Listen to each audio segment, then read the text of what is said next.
Olá, sejam bem-vindos ao canal mais uma vez e vamos continuar com a leitura do livro O Milionário de Nazaré, parte 2 do capítulo 1.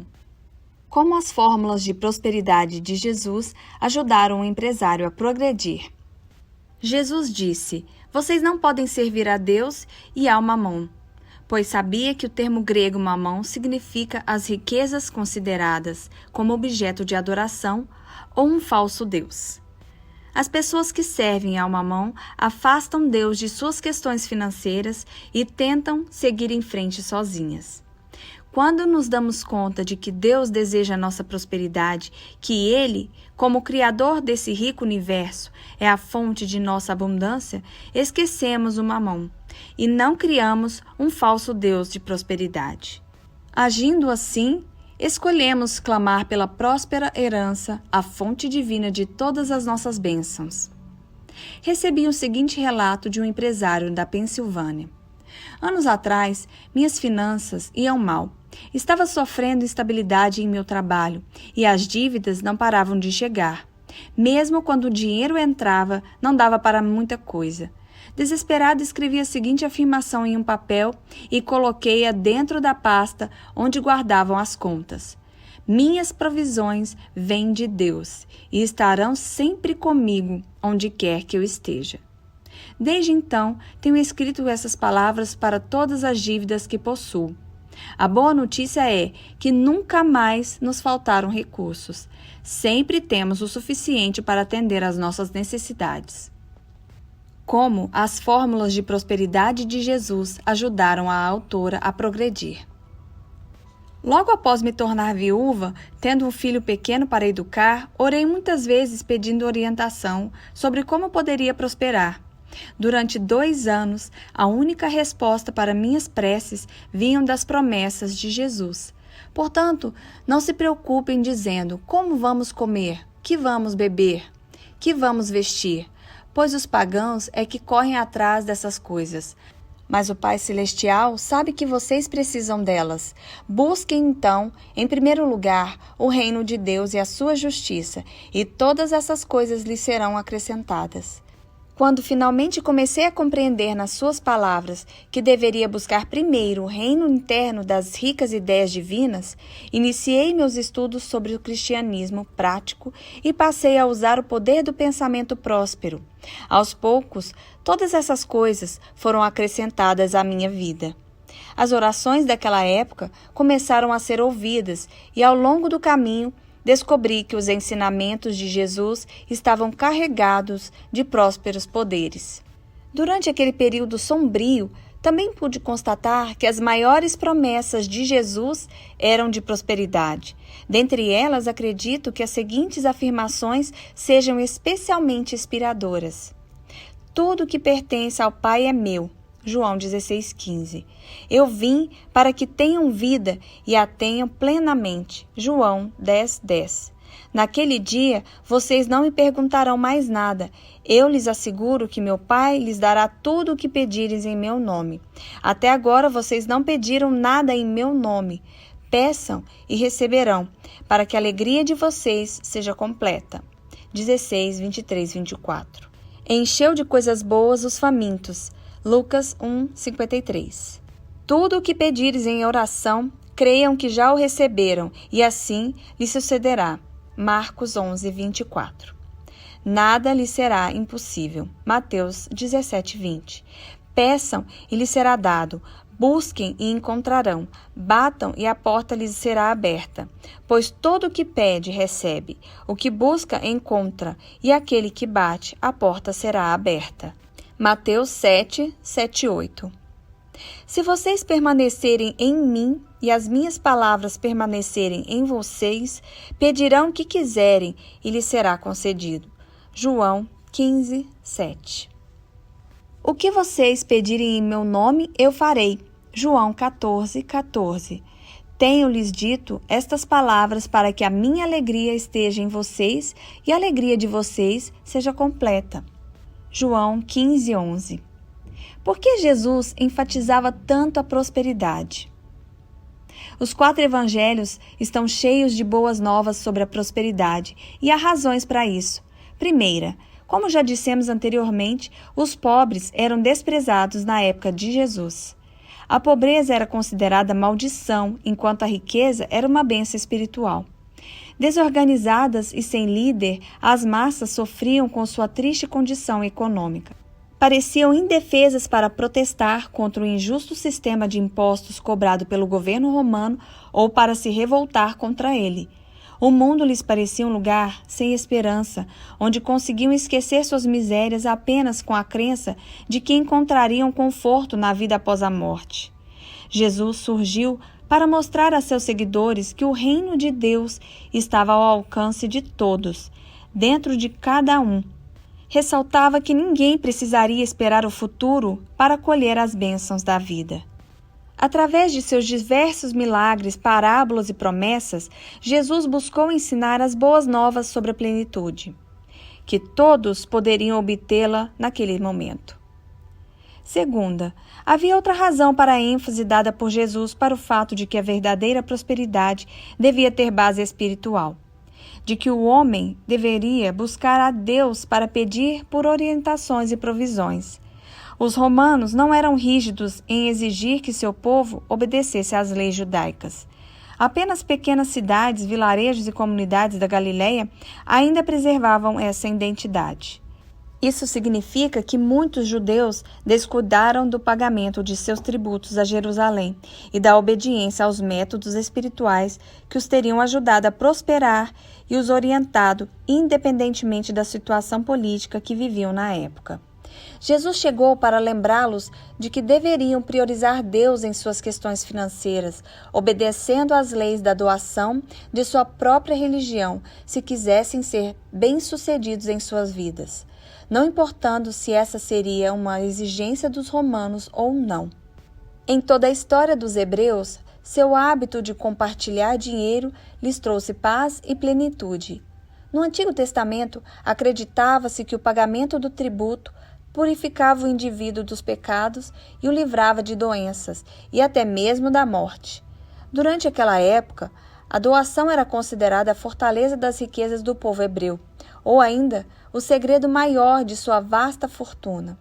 Conforme os povos do Antigo Testamento priorizavam Deus financeiramente, passavam a prosperar fartamente. Ninguém seria capaz de superar sua riqueza. Porém, ao descuidar das ofertas, enfrentaram tempos difíceis e de necessidades. Era nessa condição que se encontravam quando Jesus apareceu. O profeta Malaquias já os havia alertado de que seria possível voltar a compartilhar dinheiro e abandonar os problemas para novamente alcançar o abundante sucesso. Abre aspas. Desde o tempo dos seus antepassados, vocês se desviaram dos meus decretos e não lhes obedeceram. Voltem para mim e eu voltarei para vocês, diz o Senhor dos Exércitos. Mas vocês perguntam, como voltaremos? Pode um homem roubar de Deus? Contudo, vocês estão me roubando e ainda perguntam, como é que te roubamos? Nas doações e nas ofertas. Vocês estão debaixo de grande maldição, porque estão me roubando. A nação toda está me roubando. Tragam o tributo todo ao depósito do templo, para que haja alimento em minha casa. Ponham-me à prova, diz o Senhor dos Exércitos. E vejam se não vou abrir as comportas do céu e derramar sobre vocês tantas bênçãos que nem terão onde guardá-las. Fecha aspas. Malaquias 3, 7 e 10. Através de seus fortes ensinamentos de prosperidade, Jesus tentava mais uma vez atrair a atenção de seus seguidores para o segredo básico do sucesso, o que será visto no capítulo 9. A próspera igreja primitiva do Messias. Há mais ênfase sobre a prosperidade na história da igreja cristã primitiva do que qualquer pessoa possa supor. Embora as primeiras igrejas tenham sido descritas como simples e sem adornos, isso não é verdade. Elas foram construídas em uma época em que a aliança entre o imperador e o cristianismo valorizava o esplendor e as cerimônias, Como o imperador era considerado vigário de Deus, sua residência era ricamente decorada para fazer jus a tão importante figura, motivo mais do que suficiente para explicar por que a casa de Deus não poderia ser pobre, simplória e sem adornos. Eram usados mosaicos, afrescos, mármores e outros materiais para que a igreja se parecesse com um paraíso no qual as almas poderiam atingir o êxtase místico. Por que devemos ousar prosperar? Se observarmos os impressionantes ensinamentos de prosperidade presentes não apenas nos 4 evangelhos, mas em toda a Bíblia e na igreja cristã primitiva, podemos nos perguntar por que há tantos sacrifícios, perseguições e tempos difíceis associados ao modo de vida espiritual. A história nos mostra que os prósperos e inspiradores ensinamentos de Jesus continuaram a ser obedecidos durante os primeiros séculos depois de Cristo. Entretanto, mais tarde, a religião foi se tornando secular, levando às variações e segregações dos ensinamentos originais. O sistema feudal da Idade Média garantia riqueza apenas aos poucos privilegiados. Durante esse período, pregava-se o conceito de pobreza e penitência às massas como única forma de salvação, contendo a ideia da privação como uma virtude cristã, para que dessa forma o povo se mantivesse pobre. Milhões de inocentes foram levados a crer que ser pobre significava ser devoto. Um pensamento útil para prevenir revoluções entre as massas. Tratava-se de uma crença com base política, não espiritual. Mesmo tendo Jesus como mestre nos ensinamentos de prosperidade, algumas dessas ideias feudais sobre a pobreza como virtude espiritual persistem até os dias de hoje.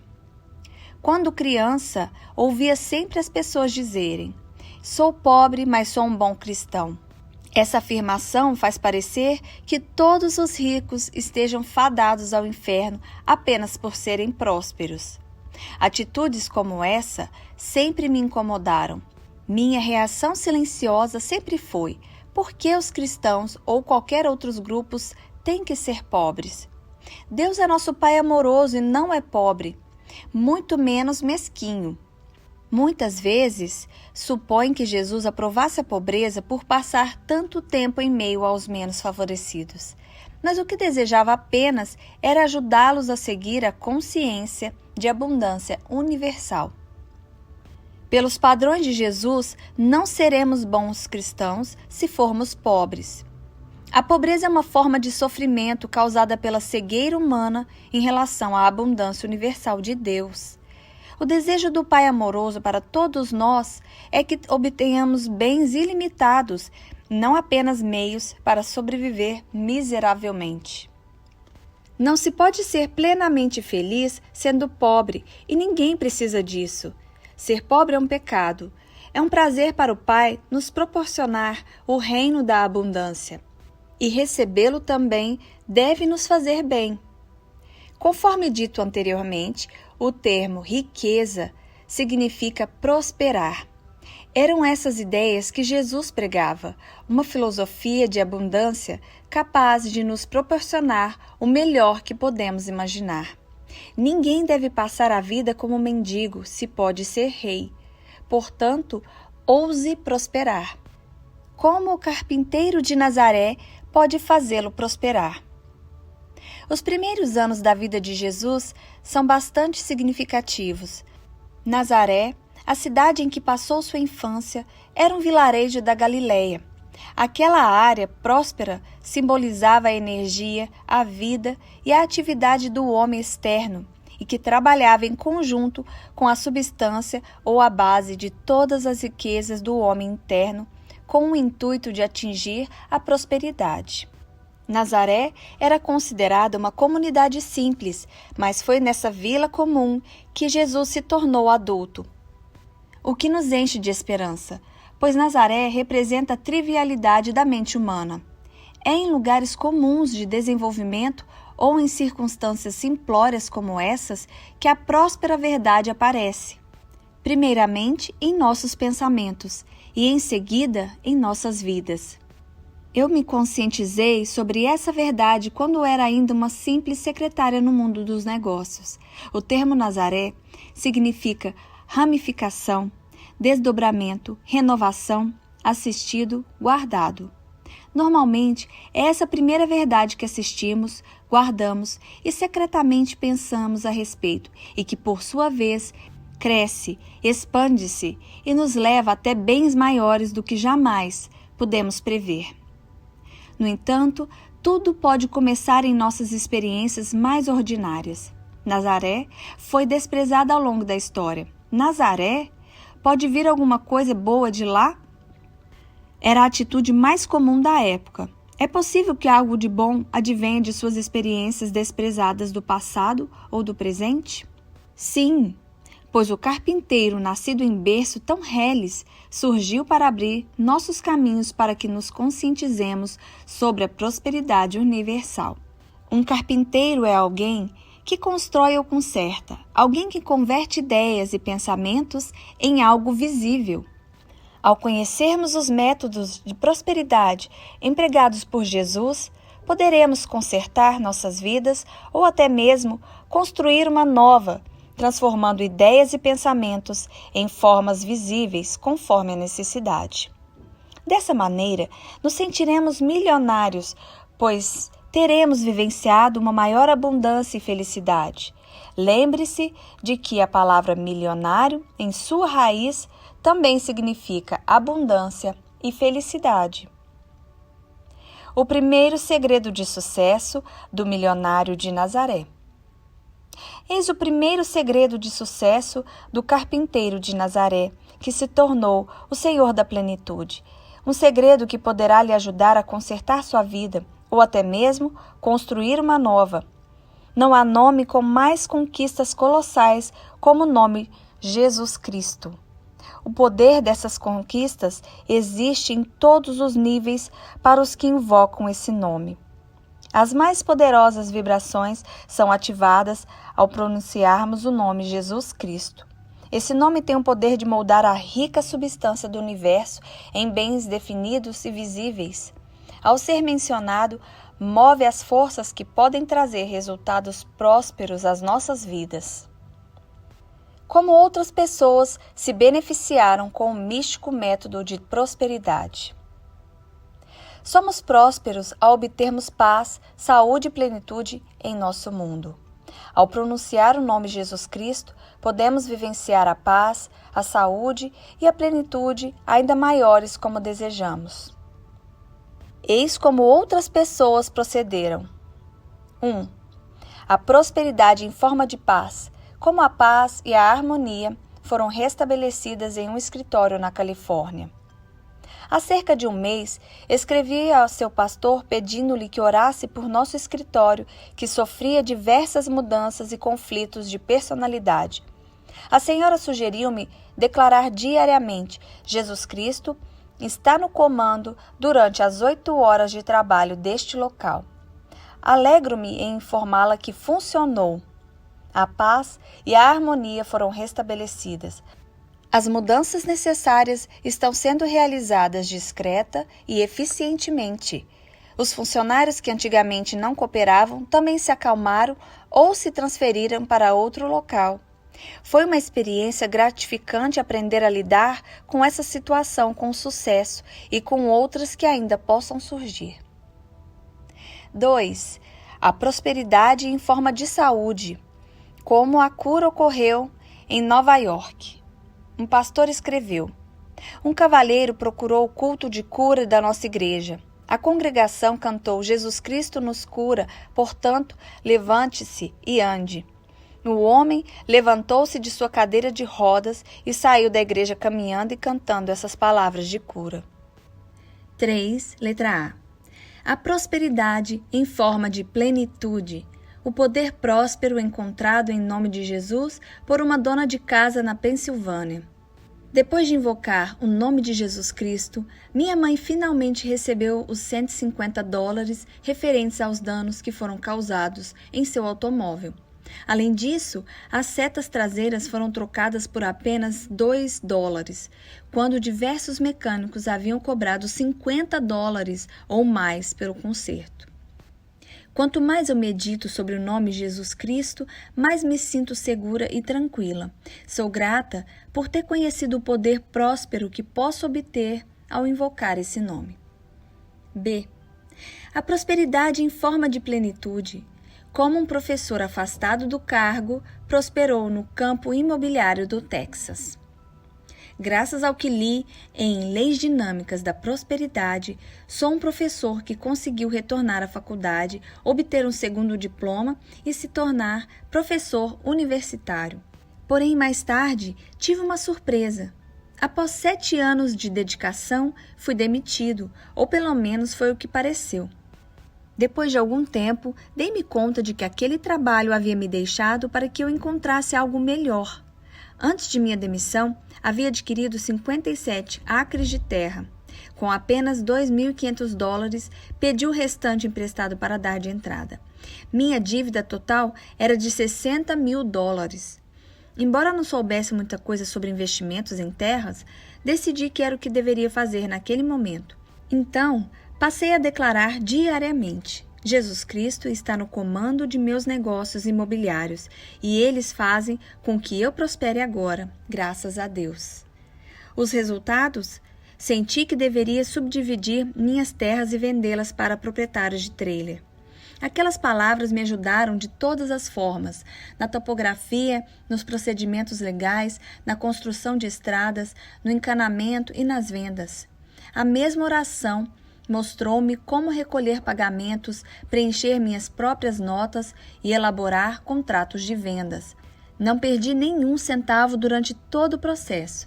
Hoje, os lucros que obtive já pagaram as terras. Para mim, conservei 17 acres em um rochedo com vista exótica para o rio, onde construí uma casa confortável. Tudo está pago, mobiliado e não devo nada a ninguém. Além disso, consigo viver bem com o dinheiro das vendas dos terrenos. Claro que, com tudo isso, tenho praticado a partilha. Recentemente, entrei em um curso de teatro, onde me preparo para me tornar autor de peças. Tudo isso graças ao poder próspero que a invocação do nome Jesus Cristo proporciona. Como também se tornar senhor da plenitude? Quando olhou para si, reconheceu e despertou sua divindade, o humilde carpinteiro de Nazaré tornou-se poderoso Senhor da plenitude, conhecido como Jesus Cristo. Você também pode suscitar a natureza divina do Senhor da plenitude presente em seu interior e colher seus vastos benefícios se começar a, primeiro, invocar frequentemente Jesus em introspectivas meditações, declarando externamente esse nome. Segundo, continuar os estudos e usar as mesmas fórmulas de prosperidade empregadas por Jesus, muitas das quais trataremos nas páginas a seguir. Agora, antes de seguirmos para o capítulo 2, para conhecermos uma das mais famosas fórmulas de prosperidade usadas por Jesus, apresento as seguintes palavras para ajudá-lo em suas meditações e declarações diárias. Não há nome com mais conquistas colossais como o nome Jesus Cristo. O poder dessas conquistas existe em todos os níveis para os que invocam esse nome. As mais poderosas vibrações são ativadas ao pronunciarmos o nome Jesus Cristo. Esse nome tem o poder de moldar a rica substância do universo em bens definidos e visíveis. Ao ser mencionado, move as forças que podem trazer prósperos resultados às nossas vidas. Sim, regozijo, pois o Cristo presente em mim é meu poder próspero. É Senhor da plenitude hoje e para sempre. Resumo. 1. Jesus não era pobre. Foi um dos pensadores mais prósperos que já existiu. Era um mestre no ensino da prosperidade. Tornou-se o Senhor da plenitude. 2. A natureza de Cristo presente em Jesus simboliza a divindade presente em cada um de nós e que nunca será pobre para que também possamos nos tornar senhores da plenitude. 3. O interesse de Jesus pela prosperidade começou em seu nascimento, prosseguiu ao longo de toda a sua vida e foi demonstrado mesmo após sua ressurreição. 4. O ministério de Jesus começou na cidade portuária de pesca de Cafarnaum. Sendo os peixes símbolo de ideias de crescimento, Cafarnaum era considerado um local de prosperidade física e metafísica. 5. Na época de Jesus, os pobres eram desprezados.